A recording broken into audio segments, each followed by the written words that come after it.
ሰላም ጤና ይስጥልኝ ተመልካቾቻችን፣ ከራዲካል ሚዲያ የዛሬ ፕሮግራማችንን ይዘን ቀርበናል። በዛሬ ወቅታዊ ፕሮግራማችን ደግሞ የተለያዩ ርዕሰ ጉዳዮችን ይዘን የምንቀርብበት ሰዓት ነው። ራዲካል ሚዲያ አብራችሁን ቆዩ። ተመልካቾች እንግዲህ በዛሬው የራዲካል ሚዲያ ፕሮግራማችን እንግዲህ ዛሬ ወቅታዊ ፕሮግራማችን ነው። እንግዲህ በዛሬ ወቅታዊ ፕሮግራማችን ይዘን የምንቀርበው በዛሬው የተወካዮች ምክር ቤት አምስተኛ የዓመት የስራ ዘመን ነው። እንዲሁም 30ኛው መደበኛ ስብሰባው ነው። እንግዲህ በዛሬው ዕለት ጠቅላይ ሚኒስትር ዶክተር አብይ አህመድ በተገኙበት የተካሄደው በዚህ ውይይታቸው እንግዲህ በርካታ ሀሳቦች ቀርበዋል። እንግዲህ የተለያዩ ማህበራዊ፣ ኢኮኖሚያዊ፣ ፖለቲካዊ ጉዳዮች ከህዝብ እንደራሴው አባላት ለጠቅላይ ሚኒስትሩ አቅርበዋል። ጠቅላይ ሚኒስትሩም ከነዚህ እንደራሴዎች የቀረበላቸውን ሀሳብ ምላሽና ማብራሪያም ሰጥተዋል። ስለዚህ ይህ ነገር ደግሞ እንግዲህ በዚህ ምክር ቤቱ የዛሬው ውሎ የሚያሳየው ምንድነው? ዛሬ ሰኔ 30 ነው። በዚህ ዛሬ ሰኔ 30 ደግሞ የተለየ የሚያደርገው በሀገራችን የዚህ ምክር ቤቱ ሁኔታ በሀገራችን ለሰባተኛ ጊዜ የተካሄደው ፍጹም ዲሞክራሲያዊ በሆነ ሁኔታ የተካሄደው ምርጫ አንዱ ሆኖ ነው። እንግዲህ በዚህ ዋዜማ ላይ ነው እንግዲህ ይሄ ውይይት እየተካሄደ የነበረው እና በምክር ቤቱ የተለያዩ ሀሳቦች የቀረቡ ቢሆንም ከነዚህ ውስጥ እንግዲህ አንዱ የሰላምና ጸጥታ በተመለከተ ያው ጠቅላይ ሚኒስትሩ ሰፋ ባለ ሁኔታ አቅርበዋል። እንግዲህ ምንድነው ሰላምና ጸጥታ የሁላችንም የጋራ ጉዳይ መሆኑን ነው እንግዲህ በዛ ውይይታቸው ያቀረቡት። ምክንያቱም ይህንን የሚያደርጉት አካላት ደግሞ የሚታወቁ ናቸው። ምክንያቱም ሀገራችን ብዙ ጊዜ በተለያዩ ወቅቶች የሚያጋጥሟት ችግሮች፣ ፈተናዎች አሉ። እነዚህ ፈተናዎችን ለማለት ደግሞ መላው የኢትዮጵያ ሕዝብ በአንድነት ሆኖ በጋራ እየሰራ ያንን ችግር እየመከተ አሁን ላለው ደረጃ ላይ መድረሱ ነው የሚታወቅ ነው። ሆኖም ግን ያንን ችግር የሚፈጥሩት ባንዳዎች ናቸው። እነዚህ ባንዳዎቹ ከተለያዩ የታሪካዊ ጠላቶቿ የሚቀበሉትን አጀንዳ በመቀበል በሀገሪቷ ውስጥ የተለያዩ ችግር ፈጣሪ ችግሮችን እየፈጠሩ እንደሚገኙ ነው በዕለቱ ከቀረቡት ሀሳቦች የተገለጸው እና አሁን ያለው የኢትዮጵያን አንድነት፣ ሉዓላዊነት ወደ ከፍታ ለማምጣት መላው ህዝብ እየሰራ ያለውን ሁኔታ ስለ ሰላም እየደረገ ያለውን ሁኔታ ነው እንግዲህ በዚህ በማብራሪያቸው ላይ ያቀረቡት።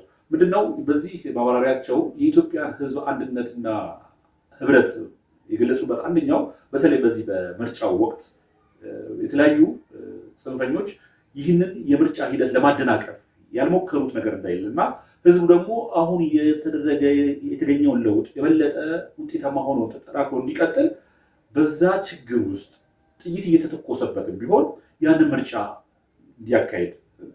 አካሂዷል። ያንን ምርጫ በማካሄዱ አሁን ለደረሰበት ውጤት እነዚህ ጽንፈኞች ምንም ነገር ሊያደርጉ እንደማይችሉ ነው ህዝቡ ያስተማረ ያለው መሆኑን ነው እንግዲህ ጠቅላይ ሚኒስትሩ ከህዝብ እንደራሴው ለቀረበላቸው ጥያቄ ምላሽና ማብራሪያ የሰጡት። ከዚህ አንጻር እንግዲህ ቀደም ሲል ከነበረው የሀገራችን ሉዓላዊነት አንጻር ኢትዮጵያ በተለያዩ ጊዜ በተለያዩ ወቅት ችግሮች፣ ፈተናዎች ይደርሱባታል። ይህንን ፈተናዎችና ችግሮችን ተቋቁማ ነው እዚህ ደረጃ እንድትደርስ የቻለችበት። ሆኖም ባፈጀ አስተሳሰብ አሁን ላይ ሊካሄድ እንደማይችል ነው ጠቅላይ ሚኒስትሩ በዚህ ውይይታቸው ወቅት የገለጹት። ምክንያቱም የሀገር መከላከያ ሰራዊት ማለት የሀገር ሉዓላዊነት የሚያስጠብቁ የጸጥታ አካላት በአሁኑ ሰዓት ከቀደመው ጊዜ አሁን ያለው አወቃቀርና አደረጃጀት እጅግ በተለየ ሁኔታ ነው ያለው። አሁን ቀደም ሲል የነበረው የሰላም ችግር ፈጣሪዎች በድሮ አስተሳሰብና እሳቤ ውስጥ የነበሩ ናቸው። ምክንያቱም ቀደም ሲል ደርግን እንዴት እንደጣሉት ይታወቃል። ያን ጊዜ የነበረው አካሄድና አደረጃጀት በሱዳንም ይሁን በሻዕቢያም ይሁን በወያኔም ይሁን በተለያዩ የጸረ ጽንፈኞችን እንዴት አድርገው መመከት እንደተቻለ በሚያሳይ መልኩ ነበረ ያ ጦርነት ሲካሄድ የነበረው። ያን ጊዜ ያቆመ ጊዜ ነው። አሁን ግን ጊዜው ተለውጧል። ነገሮች ሁሉ በቴክኖሎጂ እና ራሱ ቆም ብሎ ጽንፈኛው ወይም ባንዳው ቆም ብሎ እንዲያስብ በሚያስችል መልኩ ሉዓላዊነትን የበለጠ ጠንካራ ሆኖ እንዲቆይ የሰራዊታችን ግንባታ አሁን ላይ የደረሰበት ጫፍ ደረጃ ከፍተኛ መሆኑን ነው ለእንደራሴው አባላት ጠቅላይ ሚኒስትሩ የገለጹ። ስለዚህ ሀገራችን በሰላምም ሆነ በጸጥታ የሚያጋጥማት ችግሮች ቅድሚያ የሚሰጠው ሰላም ነው። ያንን ሰላም አልፎ ከመጣ ግን የማያዳግም እርምጃ ሊወስድ የሚያስችል አቋም ላይ መደረሱን ነው ጠቅላይ ሚኒስትሩ በዚህ በእንደራሴዎቹ የ30ኛው መደበኛ ጉባኤ ስብሰባው ላይ የገለጹት።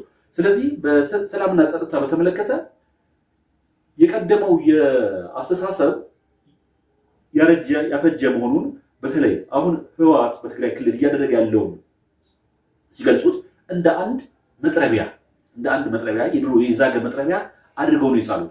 ለምን አሁን ምሳሌ የአንድ መጥረቢያ ጫፉን ይቆርጣል። የጫፉን የያዘው እንጨት ደግሞ የተጣመመ ነው።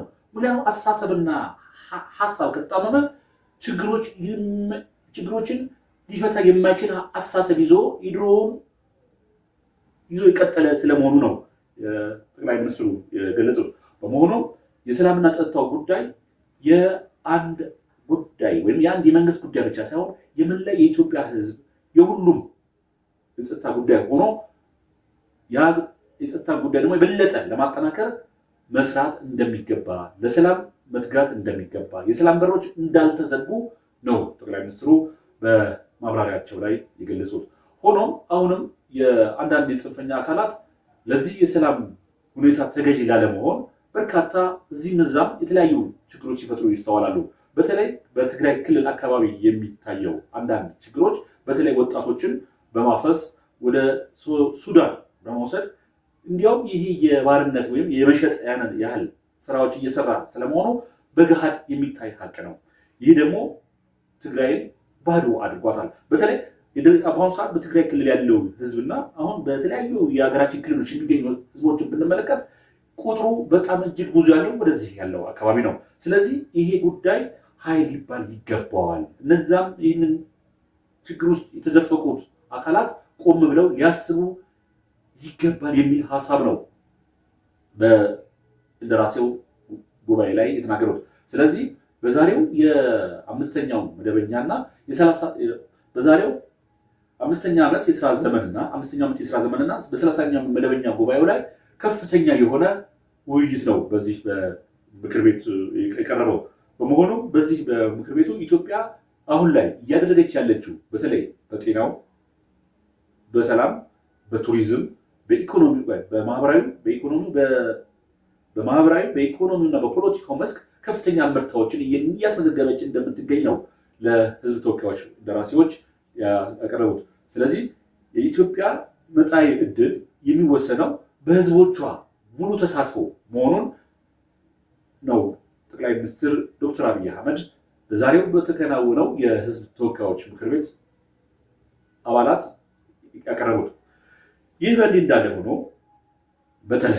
በተለይ የሀገሪቷን የቀጣይ የወደፊት እጣ ፋንታ ሊወስኑ የሚገባውን ሁኔታ በተለይ ከዚህ ከምርጫው ጋር አያይዘው ሲናገሩ በዚህ ምርጫ ላይ ምንም አይነት ችግር ሳይፈጠር በራስ ፍላጎትና ተነሳሽነት አረጋውያን፣ የታመሙ ሰዎች፣ የወለዱ እናቶች ልጆቻቸውን ይዘው በመጣው ጥይት እየተተኮሰ እንኳን ሳይበገሩ እኛ እንለፍ፣ ለልጆቻችን መልካም ሀገር እናስረክብ በሚል ሀሳብ ነው ይህ ታላቋን የኢትዮጵያ ከፍታ ዘመን ለማብሰር ሁሉም በየአካባቢው ይህንን ታላቅ ሀገራዊ ምርጫ ሊፈጽም የቻለበት ዋናው ምክንያት ይሄ ነው።